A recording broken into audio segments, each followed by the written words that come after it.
बिस्मिल्लाहिर्रहमानिर्रहीम। दोस्तों, साथियों, डॉक्टर शबीर चौधरी की तरफ से आप सबको अस्सलाम वालेकुम। Very good afternoon from West Yorkshire. यहाँ पर बर्फ पड़ी हुई है, काफ़ी सर्दी है।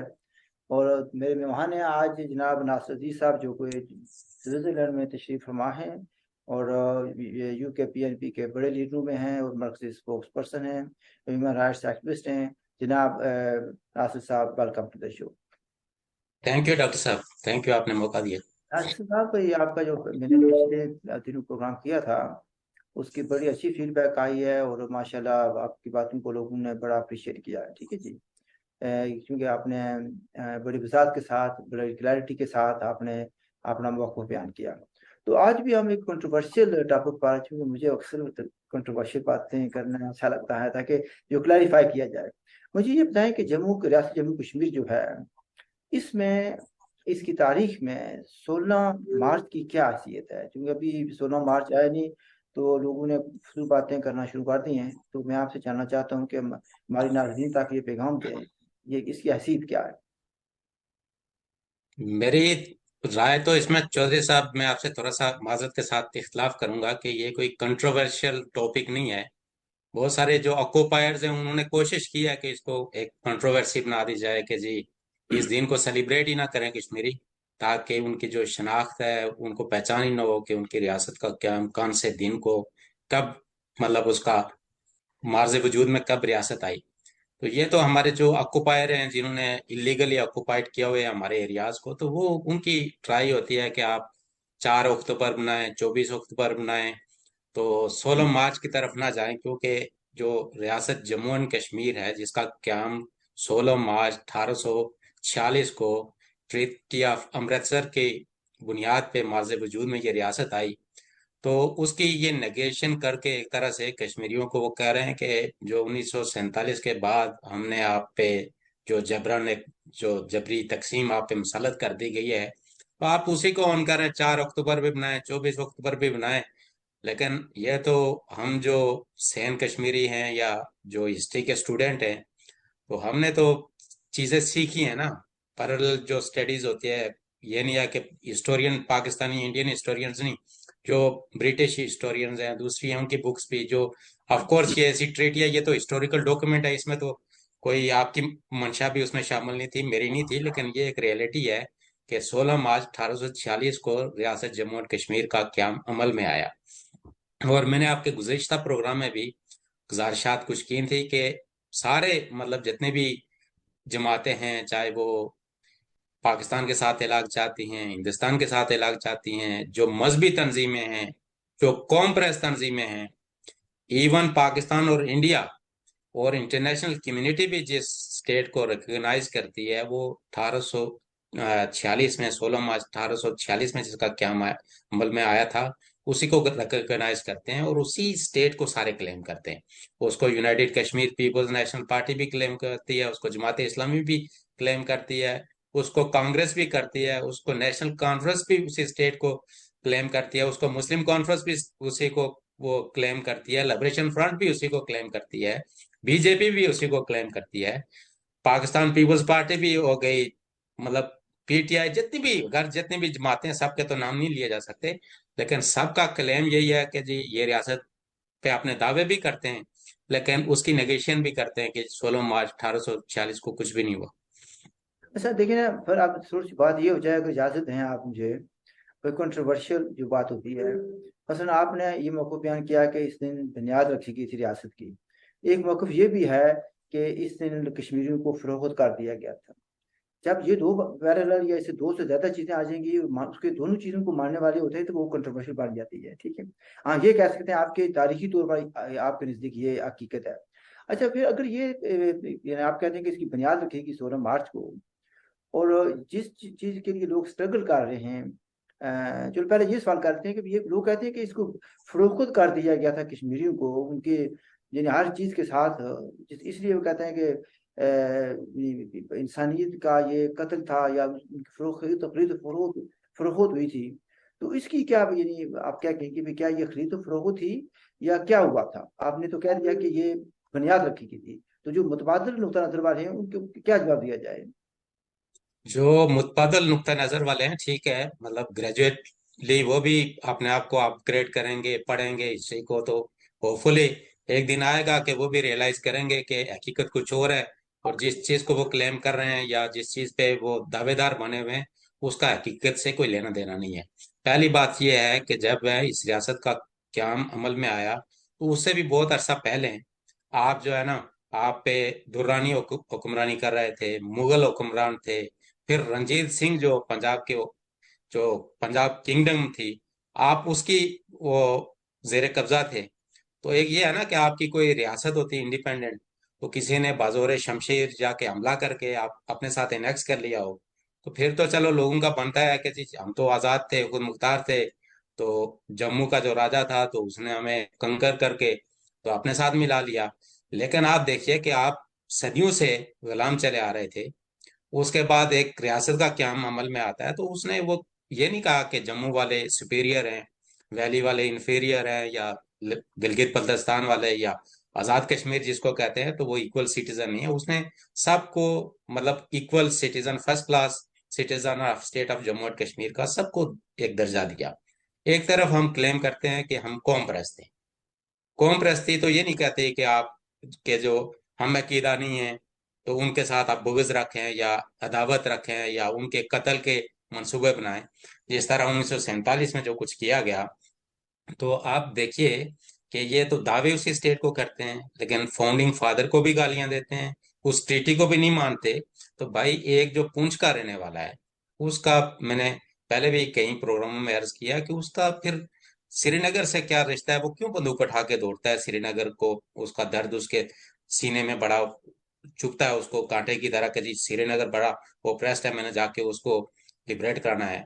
क्या जम्मू के साथ उसका क्या रिश्ता बनता है, या लद्दाख के साथ क्या बनता है, इवन गिलगित बल्तिस्तान के साथ इनका क्या रिश्ता बनता है।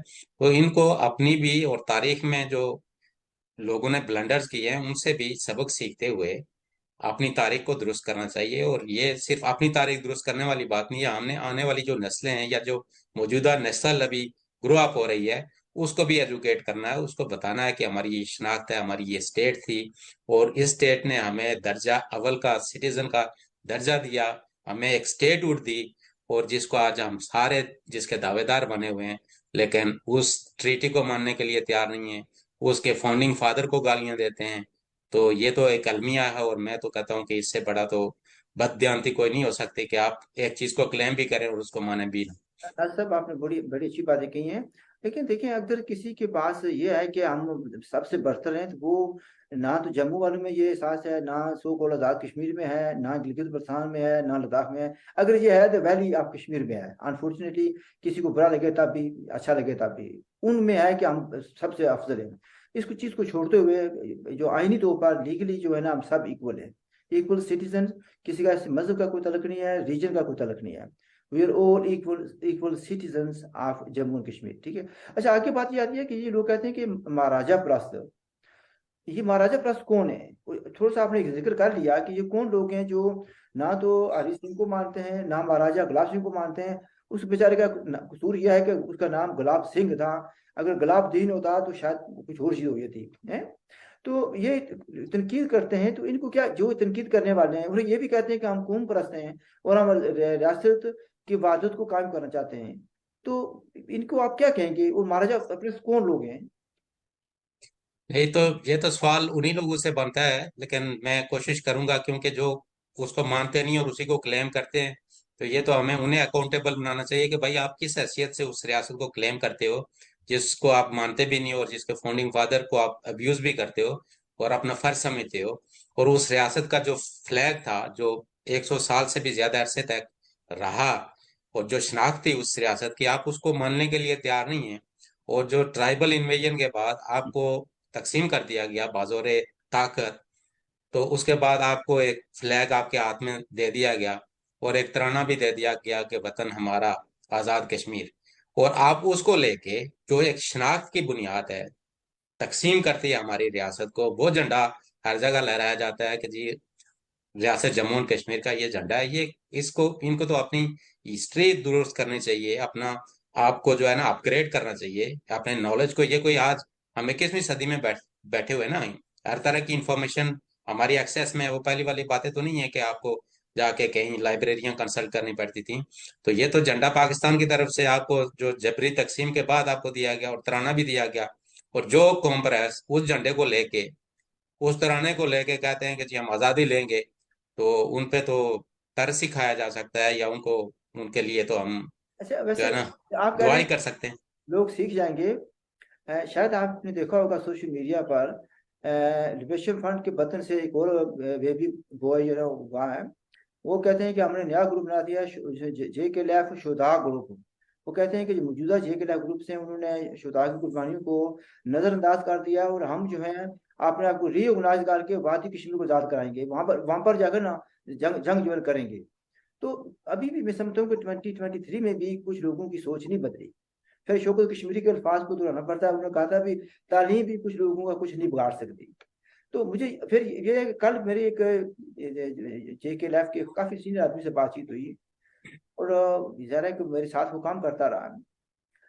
लेकिन मुझे समझ आती है कि वो अभी तक उसी में है, वो अभी तक 1990 से आगे नहीं बढ़ सके। तो मैं, हालांकि वो अपने आप को बड़े मदबर समझते हैं। तो मैं नहीं समझता कि जो कुछ उनको पढ़ा दिया गया वो मुतालिया पाकिस्तान की सूरत में, या कोई तवीज़ उनको पढ़ा दिया गया है, वो ऐसे एक दायरे के अंदर घूम रहे हैं, वो नहीं बदल सकते। I don't know, maybe I am wrong. आप इस पर कुछ कहेंगे भी? ये जो लोग अभी भी कहते हैं कि हमने वादी कश्मीर को आज़ाद कराना जाकर, और अपनी जो उनकी यहाँ पर हालत है सो को आज़ाद कश्मीर में और गिलगित बल्तिस्तान में, उसकी उनको फिक्र नहीं है।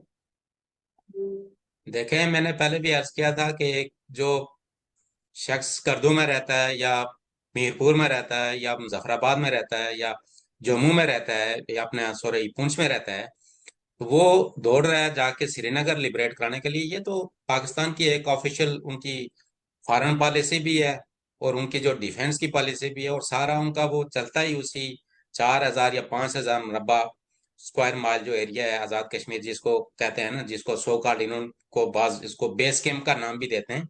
तो ये पाकिस्तान ने अपना लॉन्चिंग पैड रखा हुआ है, उसको ये बेस कैंप कहते हैं।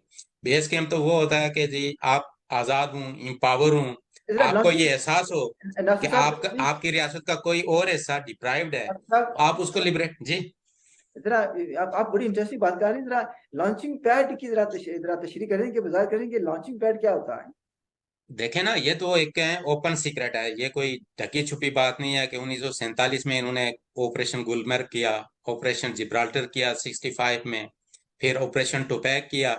तो ये सारे ऑपरेशंस इनके चल रहे हैं ना। लॉन्चिंग पैड यही है कि आप उस खिते को, लोगों को वहां पे ट्रेन करते हैं, असला देते हैं, और फिर अपने जो जो डिजाइन है आपके, उनको फुलफिल करने के लिए एक प्रॉक्सी वार वहां पे लॉन्च करते हैं on the other side of Kashmir. ये तो पाकिस्तान पाकिस्तान की जो और भी टेररिस्ट एक्टिविटीज हैं, नासिर उनका साहब, तो बेस कैंप हो सकता है, लेकिन जो कश्मीरी वहां पे बसते हैं पाकिस्तान के जेर इंतजाम, या जो ओवरऑल पूरी state of Jammu and Kashmir में, ये उनके लिए कोई बेस कैंप नहीं है। ये पाकिस्तान अपने जो एक्सपेंशनिस्ट डिजाइन हैं, या उस पूरी रियासत को हड़पने के चक्कर में, या ब्लीड करने के चक्कर में है कि जी हम श्रीनगर में अपनी जो है ना एक्सट्रीमिस्ट ग्रुप्स हैं उनको हमेशा सपोर्ट करते रहेंगे, ताकि वो वहां पे जो पॉलिटिकल लोग हैं, जो डेमोक्रेटिक फोर्सेस है, उनको ब्लीड करते रहें।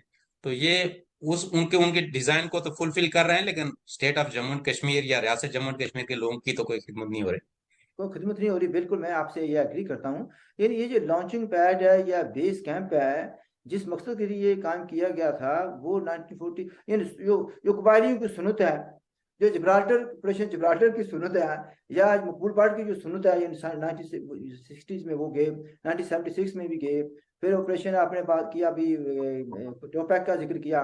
तो ये तो जारी है। अब जो लोग कहते हैं कि हम उधर जाएंगे, तो ये कोई नई चीज नहीं लेकर आ रही, ये पुरानी जो उनकी तारीख है, या जो कुछ उनको पाकिस्तान में या पाकिस्तान के दायरे में सिखाया उसी पर अमल कर रहे हैं ना। चौधरी साहब, ये 1971 में जो बांग्लादेश बना, उसके बाद पाकिस्तान मिलिट्री ने ये एक डिसीजन लिया हुआ है कि हमने डायरेक्ट कन्फ्रंट्रेशन में नहीं जाना है, किसी कोई वार नहीं लड़नी है। उसके बाद उन्होंने ये प्रॉक्सी जो ग्रुप्स है ना, जिहादी, दूसरे तीसरे एक्सट्रीमिस्ट, जिनको परवीन मुशर्रफ भी अपने इंटरव्यूज में कहते रहे हैं कि ये हमारे एसेट्स हैं, हम इनको ट्रेनिंग देते थे, हम इनको अफगानिस्तान में भेजते थे, कश्मीर में भेजते थे, भेज रहे हैं बल्कि। और बहुत सारे जनरल्स हैं, उन्होंने आप खुद से किताबें लिखी हैं, जो पाकिस्तान के मिलिट्री मतलब वो बड़े बड़े ओहदों पे रहे हैं ऑफिसर्स उनके। एयर मार्शल असगर खान ने कहा कि 4 जंगें जो हैं हमने शुरू की और हमने हारी, लेकिन पाकिस्तान की किताबों में तो आपको इस तरह की कोई चीज नहीं मिलेगी। तो ये देखना ये है कि इन्होंने जो कुछ भी किया 1971 के बाद इनको एक लेसन मिल गया बांग्लादेश में। उससे उन्होंने ये सीखा कि हमने जो डायरेक्ट जंग लड़नी नहीं, क्योंकि वो तो आपको पता है ना, बिजनेसेस में प्रॉपर्टी डीलर्स हैं, इंडस्ट्रीज रन कर रहे हैं, अपने पैसे कमा रहे हैं, उनका तो वो प्रोफेशनल सोल्जर्स तो रहे नहीं। उन्होंने आगे प्रॉक्सीज, वो जो कोई लश्कर बनाया हुआ है, कोई जैश बनाई हुई है, कोई हिजब बनाई हुई है, उनको ये फंडिंग करते हैं, ट्रेनिंग देते हैं, उनको भेजते हैं। 2-4 लोग वहां पे मरते हैं, इनके न्यूज आ जाती है कि जी बड़ा जुल्म हो रहा है, हमारे लोग उनका कत्लेआम हो रहा है। लेकिन ये देखें कि आप इंटरनेशनल कम्युनिटी इनको प्रेशराइज भी करती है। फैटम में भी थे ये, उसमें भी इन्होंने स्मार्टली अपने आप को वो किया है। लेकिन आज भी देखिए कि जितनी भी कलंदर तंजीमें हैं जिनको ये कहते हैं कि बैंड की हुई हैं, तो वो फुली ऑपरेट हो रही हैं, पाकिस्तान में भी हैं, और उसके जेर इंतजाम कश्मीर जो पाकिस्तानी ऑक्यूपाइड कश्मीर है उसमें भी हैं, और ये अपनी जो प्रॉक्सी वार है उसको कंटिन्यू किए हुए हैं। आर यू सेइंग कि जो उनका मिलिटेंट इंफ्रास्ट्रक्चर था वो स्टिल चल रहा है, इस इंटैक्ट? आप भी लोगों से इन टच रहते हैं, आप मुजफ्फराबाद में पूछ लीजिए, कोटली में पूछ लीजिए, मीरपुर में पूछ लीजिए, रावलाकोट, हर जगह पे। आजकल तो मैंने लास्ट टाइम भी आपसे अर्ज किया था कि उन्होंने पूरी सोसाइटी को हाईजैक कर दिया हुआ है। पहले तो ये होते थे ना, जो मिलिट्री के एरियाज हैं उस एरिया में इनको ट्रेनिंग देते थे, या चंद ऐसे मुकाम जहाँ आम लोगों की एक्सेस नहीं थी। लेकिन अब तो ये बाजाबता तौर पे सिटीज के अंदर आ गए हैं, अपना एजेंडा इम्पोज करते हैं। मतलब मुजफ्फराबाद में आप देखें, सरेआम ये बंदूकें उठा के घूमते हैं हर जगह पे, और बड़े बड़े लंबे बाल, वो जैकेट्स इनकी जो सो कॉल्ड कमांडो किस्म की जैकेट्स हैं वो पहने हुए। तो पूरी सोसाइटी इन्होंने हाईजैक करवाई हुई है, और जो पपेट वहां पे बैठे हुए हैं, और जो पाकिस्तान के जो मुक्तदर हलके हैं वो आंखें बंद किए हुए और उनको फुली तौर पे सपोर्ट कर। अच्छा देखिए ना, आप आपने आपको कश्मीरी नेशनलिस्ट कहते हैं, आप यूनिफिकेशन की बात करते हैं, सेकुलर सोसाइटी की बात करते हैं, ठीक है।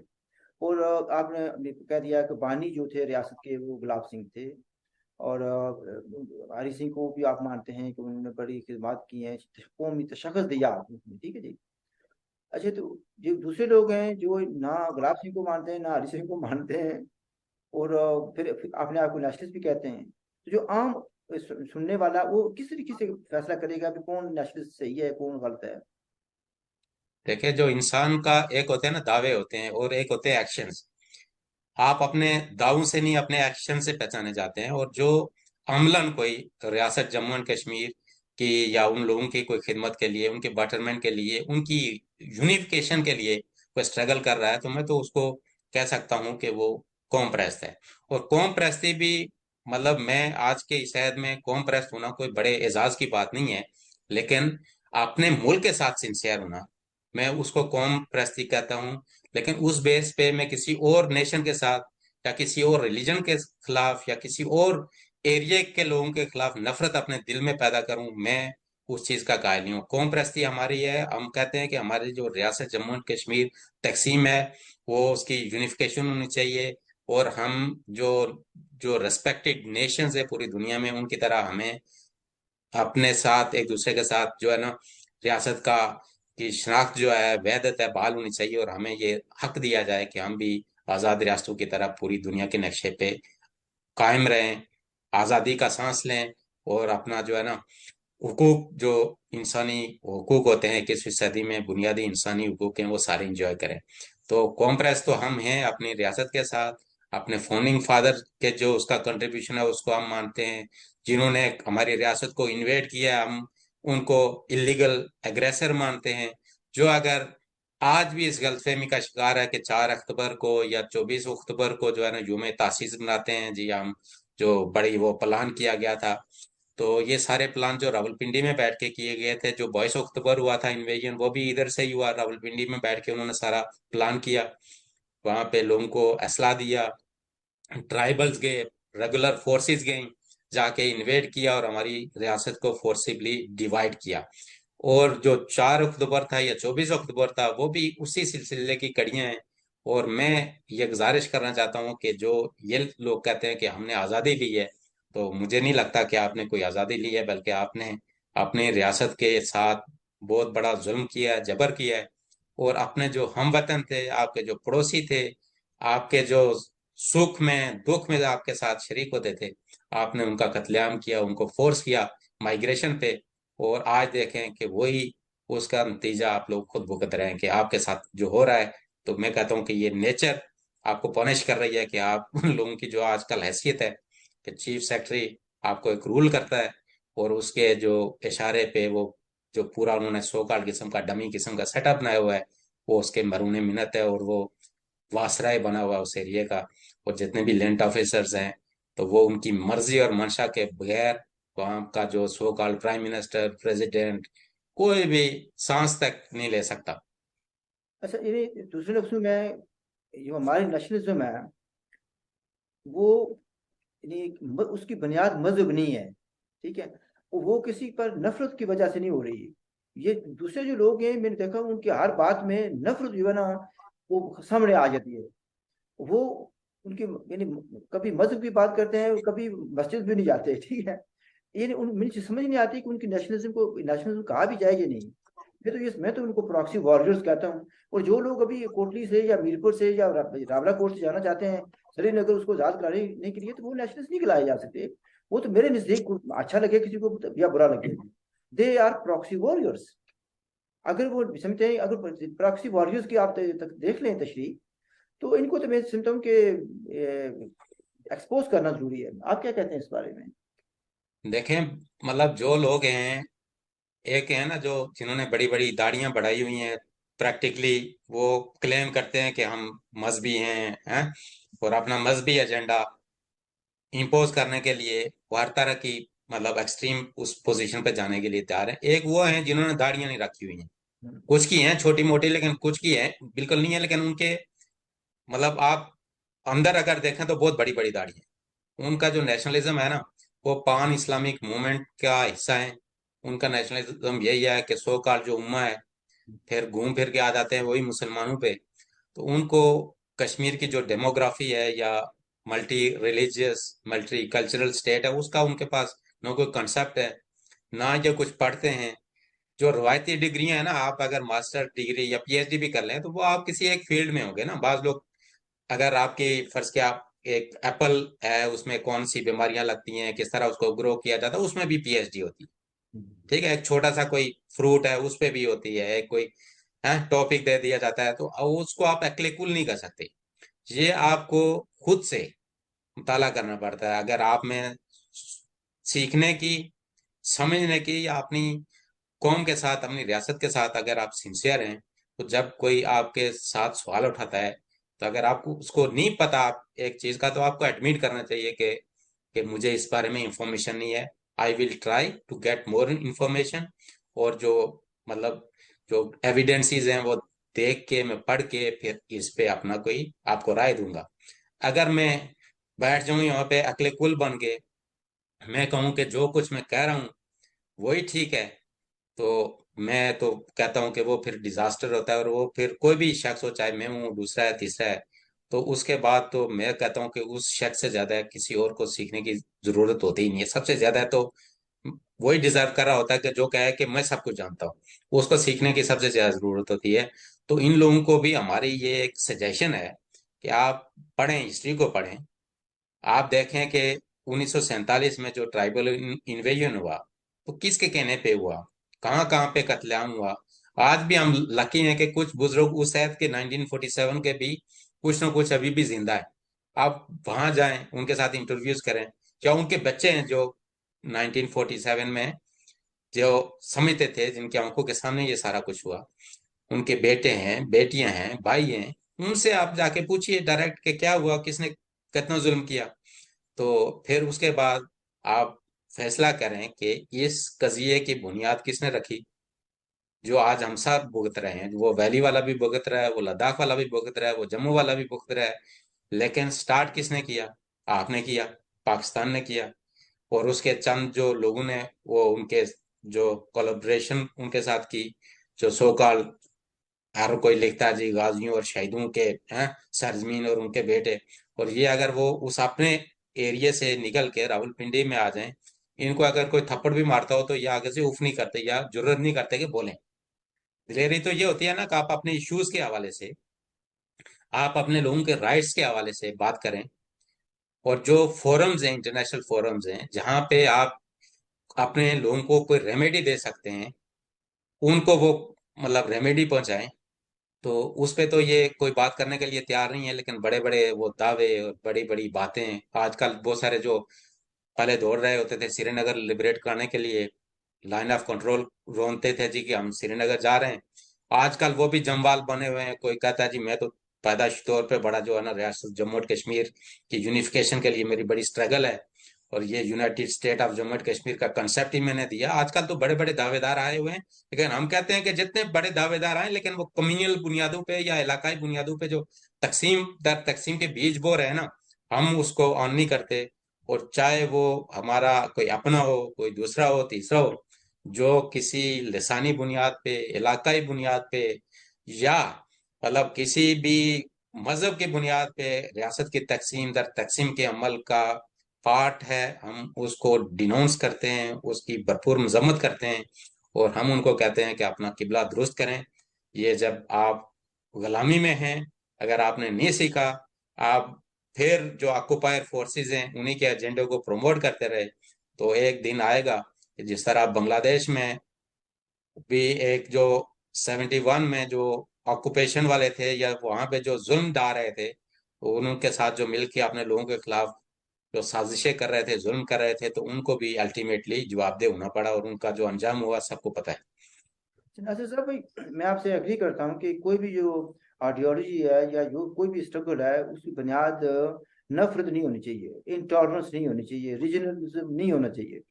और यहाँ पर तो ये है ना, खुलेआम नारे लग रहे हैं कि कश्मीर जन्नत है और जन्नत में काफिरों का क्या काम है। देखिए इससे बड़ी नफरत वाली क्या बात कर सकते हैं। और फिर ये ना, ये लोग अपने आप को बड़ा अच्छा इंसान भी समझते हैं, अच्छा मुसलमान भी समझते हैं। तो वी नीड टू डिनाउंस, इसकी मजम्मत करने की जरूरत है, कोई भी चीज जो नफरत फैलाती है। अच्छा मुझे ये बताएं कि कुछ लोग ये भी दावा कर रहे हैं, वो ज्यादातर वही हैं कि जो मुतालिया पाकिस्तान के स्टूडेंट हैं और उनके स्कॉलर हैं मुतालिया पाकिस्तान के, या फेसबुक के जो स्कॉलर मैं कहता हूँ, वो कहते हैं कि महाराजा हरि सिंह का जो राज है वो लीगली खत्म हो गया था 15 अगस्त को 1947। तो वो कैसे खत्म हो गया? वो क्या, उसकी क्या लॉजिक है? देखें, ये जो हिस्ट्री के साथ इन्होंने खिलवाड़ किया ना, फैब्रिकेटेड स्टोरीज, पाकिस्तान का जो क्याम अमल में आया वो भी 15 अगस्त 1947 को, ये दोनों मुल्क तकसीम हुए सेम डे। 4 साल तक पाकिस्तान 15 अगस्त को अपना आजादी का दिन बनाता रहा। आज भी वो उनके जो पोस्टल स्टैम्प्स हैं, दूसरी चीजें हैं, वो एविडेंस हैं। वो आप सोशल मीडिया पे हर जगह आप गूगल करके भी देख सकते हैं। ये इनको बाद में याद आया कि नहीं जी, हम तो अगर कहें कि हमने एक दिन पहले आजादी ले ली तो फिर तो हमें बड़ा माना जाएगा कि आपने तो बड़ी जो है ना स्ट्रगल करके, हालांकि तो इनकी तो आजादी की कोई स्ट्रगल ही नहीं थी, इन्होंने तो एक मुल्क को तकसीम तकसीम किया ना। तो आज भी पाकिस्तान की निस्बत हिंदुस्तान में या उस एरिया में ज्यादा मुसलमान है। तो ये इनके जो दावे हैं ना कि जी वो उसकी वो खत्म हो गई थी, लेकिन आप उनको ये बोलिए कि मतलब ये जो फिर स्टैंड स्टिल एग्रीमेंट था तो वो किस बेस पे पाकिस्तान ने किया, ठीक। और उसके बाद आप रेगुलर जो आपका नॉर्मल बिजनेस था वो भी आप उसके साथ करते रहे, और बाद में आपने साजिश करके इन्वेड किया उस रियासत को, लेकिन कुछ हफ्ते तो लगे उसको इन्वेड करने में। तो उस वक्त तक तो आपने कभी किसी एक सिंगल बंदे की स्टेटमेंट हो पाकिस्तान के किसी रूलर की कि हम जो महाराजा ने अपना वो हैसियत अपनी महाराजा वाली खो दी, अपनी रियासत उसकी नहीं रही।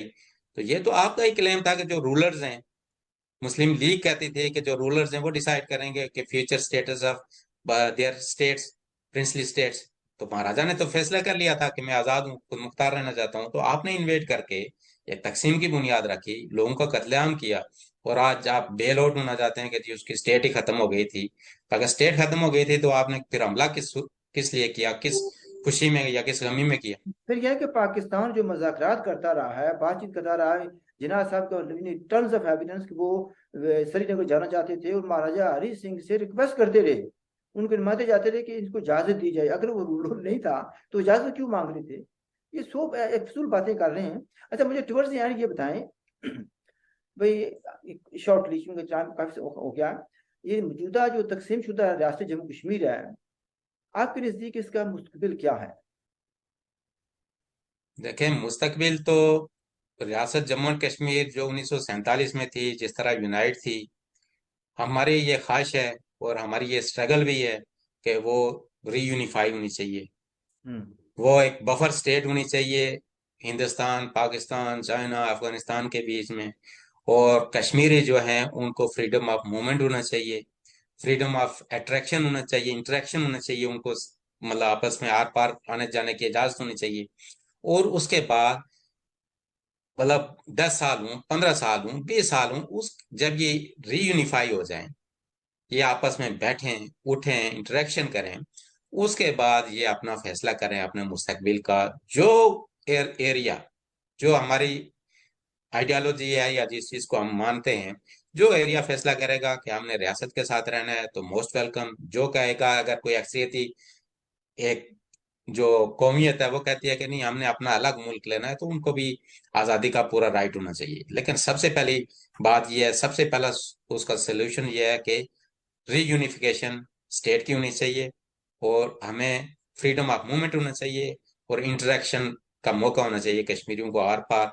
और जो हिस्टोरिकल रूट्स हैं ट्रेड के, ट्रैवल के, वो सारे ओपन होने चाहिए। अगर हिंदुस्तानी एक पाकिस्तान में ट्रैवल कर सकता है और पाकिस्तानी हिंदुस्तान को विजिट कर सकता है, तो ये state of Jammu and Kashmir के जो नेटिव्स हैं उनका भी राइट है कि वो भी अपनी रियासत के दूसरे हिस्सों में आए जाए, और उनके लिए ये जॉइंट कोई स्ट्रेटजी बनाए यूनाइटेड नेशंस के, उससे वो करके स्पेशल कार्ड्स इशू करें, जो भी मैकेनिज्म बन सकता है। तो ये सूरत हाल है कि स्टेप बाय स्टेप आगे बढ़ा जाए। नासिर साहब, आपका बेहद शुक्रिया, आपने बड़ी वजाहत से बातें की हैं। Once again, it's nice talking to you, and I hope that the people will appreciate your contribution. मैं आखिर में ये दरख्वास्त करूंगा कि if you have not subscribed the channel, please do subscribe it. हमारी तरफ से खुदा हाफिज, and look after yourself. Thank you doctor साहब, थैंक यू।